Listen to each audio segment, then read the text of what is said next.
Good morning, students.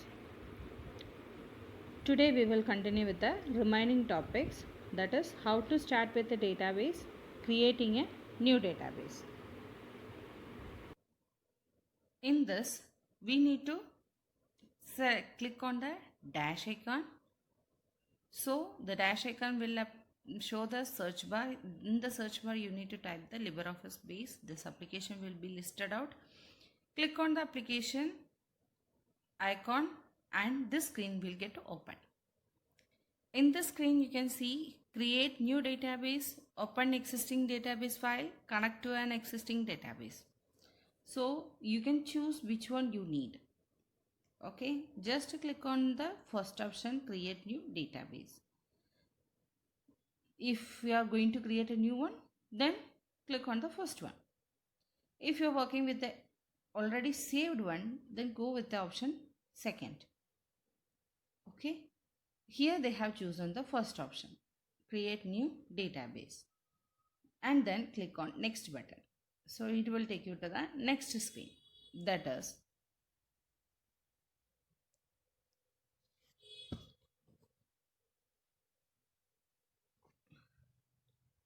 in this second option. There are multiple choices. It is there. Do you want the wizard to register the database in LibreOffice Writer? Here there is a two option. One is yes, other one is no. If as a student or as a beginner, we are not going to register the database. Okay, so we will go with the second option.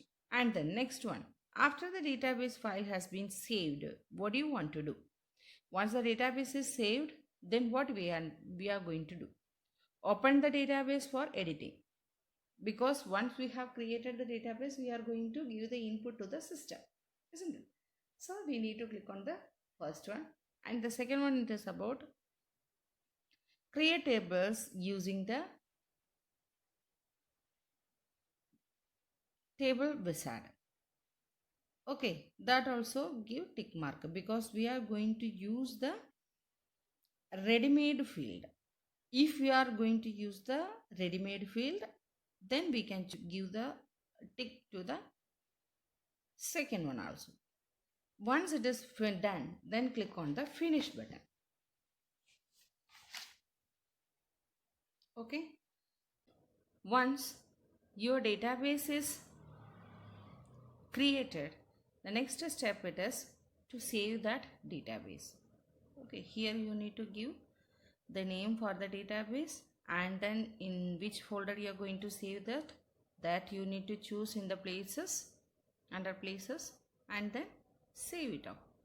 Okay, next, once it is saved, it will open this dialog box. This is about what? Selecting field for table. Okay, here there is a 4 steps are there. First step it is, first you need to choose the category. Okay, first you have to choose the category, either it is a business or personal. Then if it is a business, it will show some of the field names related to the business, because these are the field name, it is a predefined only, it is already saved in the system. Okay, so select the field name whatever you want and click on the arrow button here, and that field will be added in the table. Okay, and then click on next button. So it will open the next screen, this one, setting field types and formula.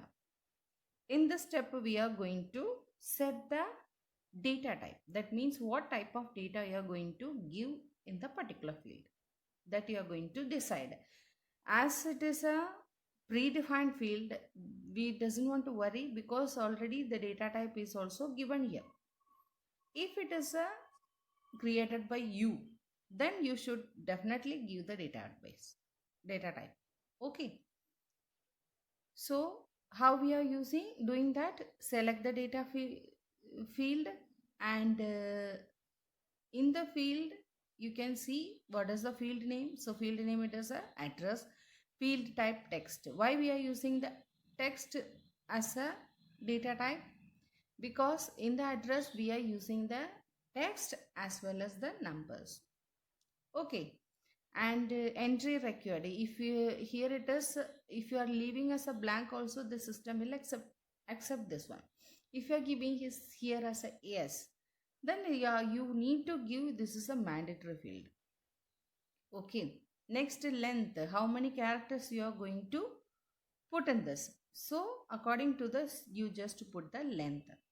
And plus symbol and minus symbol here it is given, that means if you want to delete any of the field from the list, just click the select that particular field and click on minus, so that will be deleted.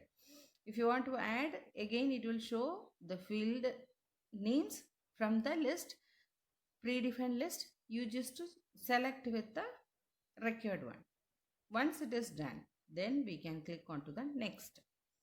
So it will take the open the next step, that is setting the primary key.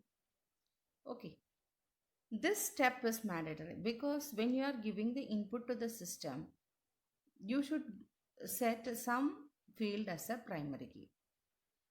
Okay, so it will reduce the errors, as well as if you connect with any other database, then it will help you to do that also. Okay, there are two types of keys are there. One is primary key and the other one is composite key. That means primary key means when you are giving some field as a primary key, then that particular field value should be unique one. For example, if it is maintained by the student details, then we can make it as a roll number as a primary key, because roll number will be the unique one for each and every student. Okay, composite key means when you are creating more than one primary key in a particular database, that we call it as a composite key. Okay, so if you want to give the primary key here, there are two options it is there. You can create it by yourself, otherwise it is automatically by the system. Okay, so it will take the ID as a primary key or any other unique number the system will consider. Otherwise we can also give the select the field. Okay, and here if you want to choose more than one primary key for the database, in that situation we can choose this one, third option. So it will list out remaining all field name here, and just select the tables for the select the field for the primary key. Okay, so if we have selected more than one, then this will be composite. Okay, once we have done this step, then we can move to the next step. This is step number 6, that is defining a name for the table. In the first is starting, we have given the name for the database. Here we are going to give the name for the table. Okay, so here you need to give the name, and in this place you are giving the name. Here they have given asset. Okay, and then it will ask three options, that is one is insert data immediately, modify the data table design, create a form based on this table, like this. Three option it is there. Once first option will be, when you select the first option, it will, once the table it is created, you are immediately you can give the input to the system. Okay, if you want to do any modification in the table, that means in the field, you can choose with the second option. Third one it is, if you want to use a form method to give the input data, you can select the third option. So each and every form will appear as for the information. Okay, once this step is completed, then click on finish. So your table is created. Okay, design view, create table. If you want to create one more table in this, then you can go with this option, and create view. Okay, these are the some of the tasks what you are going to do with the table. Next, here you can see the table which we are created. assets. Okay, just double click on that, so it will open like this. These entries are done by the users. These entries will not be there. It will show only the field name. These all field name is given. Okay, so it will show only the field name. Here you are going to give the input to the system. Okay, here this pencil symbol will denote that you are giving input to the system. Okay, so in this way we are inserting the records in a table. Okay, so in this chapter we have learned about how to create the database, how to create the table, how we are giving the field name, how we are setting the primary key and composite key, everything we have learned. Okay, in the next video we will start with the new topic. Thank you.